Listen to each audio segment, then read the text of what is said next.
It will mean that we'll have to use our libraries differently, and it may mean we have to make investment in those libraries. It will mean that we have to use technology very differently, and it may mean that we have to make investments there as well. And it certainly will mean that we're going to have to pay attention to this issue of who are we teaching and what role culture plays in how children understand and see validity, both in themselves as learners and in their own, if you will, cultural beginnings. There is nothing wrong with a lot of the work that we're doing already, but rather it is simply now a matter of expanding it and using the portfolio very differently to be able to offer it longer day, different days, longer year, different modalities, way different ways of being able to offer it both to parents as well as to young people.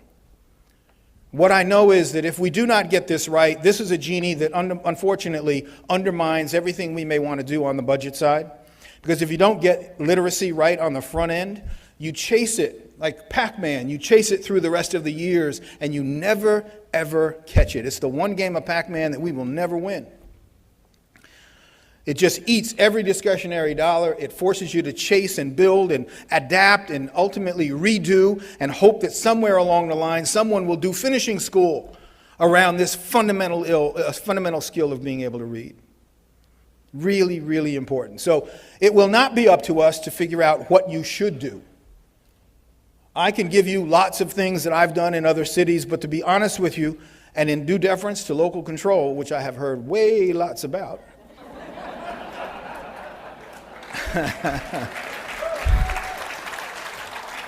so my job and the job of OEIB is not to tell you what to do, but to extol the virtues of the research around what it could be, and to give you models and opportunities to think this through in your own cities, in your own towns, be they rural or urban or suburban.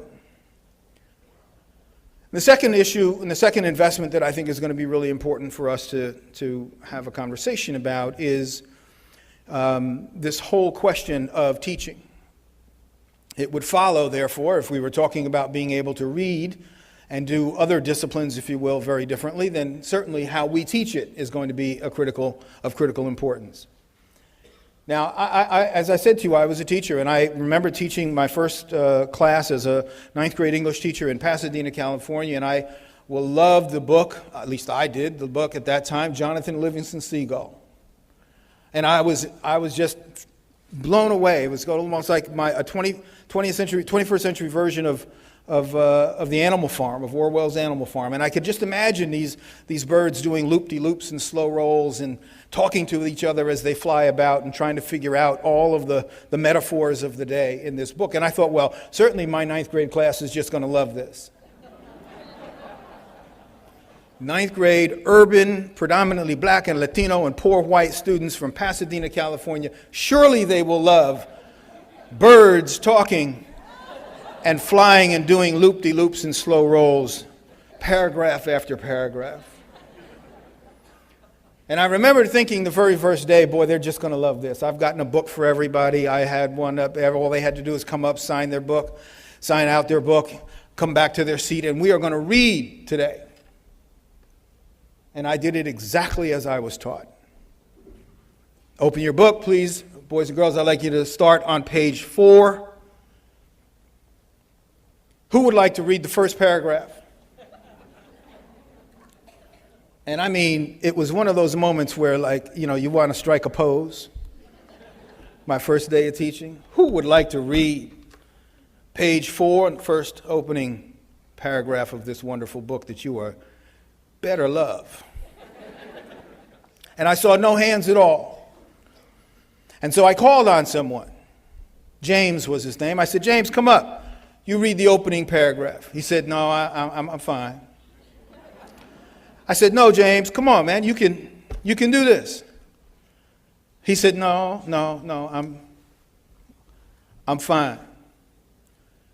I said, as I walked over to his desk, I said, come on, James, you're going to love this. This is the opening paragraph. This is how the whole thing gets set in place, and on and on. And he came up to me. He's a kid about my size, and he walked up and he whispered in my ear. And in my ear, he said, I can't read.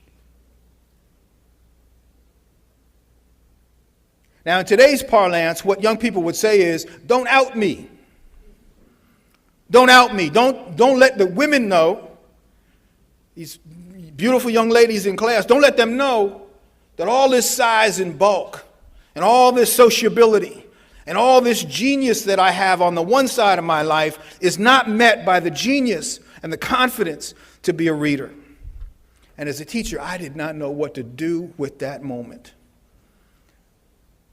And I struggled. And in the absence of knowing what to do, I said one more time, "Oh, but James, you can do it." And he turned to me and he said, pardon this language for a second, "Like hell I will." Now what that was a moment in which this young African-American young boy, who cared deeply about school and learning, who wanted to figure out how to be smarter than he was, who was afraid of the written word in a book, and certainly afraid of any oratory expression of it, this was a moment when he was depending upon me to know how to change my repertoire, to extend a new and different strategy for him such that he could learn to read while at the same time not having to demonstrate it in front of, if you will, take the test in front of his friends and lose his social capital as a young man.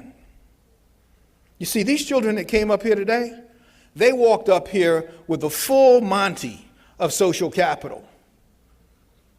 They understand that they are somebody, that they are going to be. Whether or not they are, we're going to see them on the stage in Manhattan, in Carnegie Hall, or any place else, is really not the issue.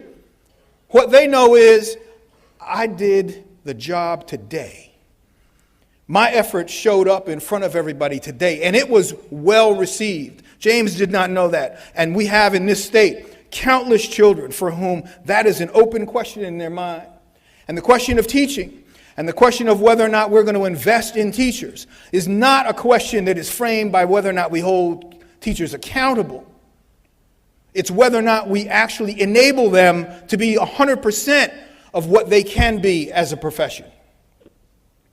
To be the artist that they can be in understanding how to shape the day, the year, the experience, the moment, that time in front of their James, such that they actually get a chance to feel confident as they walk away from that experience, both student and teacher. I will call that teacher support and teacher development. And how we do that and the degree to which we do it is, in my mind, legitimately going to be tied to whether or not we really want to reach not just 40-40-20, but whether we want to actually allow the profession to grow and to become dignified as an occupation that anybody with brain and brawn and the ability to care about other people would want to join. That's what this is about now. This is not about catching people doing it wrong. This is about, can you as board members create the culture in which everybody gets to do it right? And whatever right looks like in Pendleton is going to be slightly different from the way it's going to be right in Tiger Tualatin.